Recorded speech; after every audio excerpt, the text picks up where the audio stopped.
Hello students, the next topic is conductivity. Conductivity is the reciprocal of resistivity, just like conductance was the reciprocal of resistance.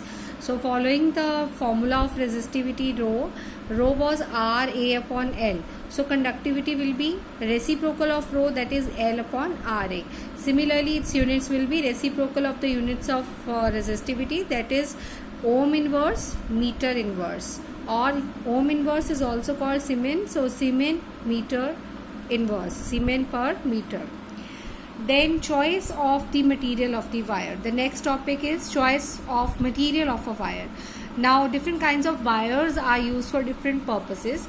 Like for electrical connections we need connecting wires, and we don't want that most of our energy gets wasted while passing current through a connecting wire. That's why the connecting wires should be of least possible resistance. So the material chosen for connecting wires is copper or aluminium. However, the resistance of silver is much less than copper. Silver is a very good conductor, but we do not prefer silver because of its high cost. Next type of wires are standard resistors, whose resistance is constant, which are also called resistance wires used in the experimental purposes or otherwise. So in such wires the higher resistance is needed, and we do not want that the resistance of the wire change with the change in temperature. So we prefer alloys for such a purpose. So manganese and constantium alloys are generally used because their specific resistance is high and the effect of temperature is negligible on their resistance. So question can be asked, which material is used for making standard resistance and why? So which material, you should learn the names of the materials, and for why such a material is used, you should know at least two reasons. Similarly, which material is used to make a fuse wire, alloy of lead and tin, and why? Because its melting point is low and its specific resistance is more than that of copper and aluminium. These are the reasons. Next type of material of wire is filaments material, filament of an electric bulb. However, nowadays these are not very popular. Filament bulbs are not very popular. So which material is used? Tungsten. And why? Because of its high melting point. Then comes the heating elements. Heating elements are used in the appliances where we need heating purpose. Heating effect of electricity is utilized, like heaters, toasters, ovens.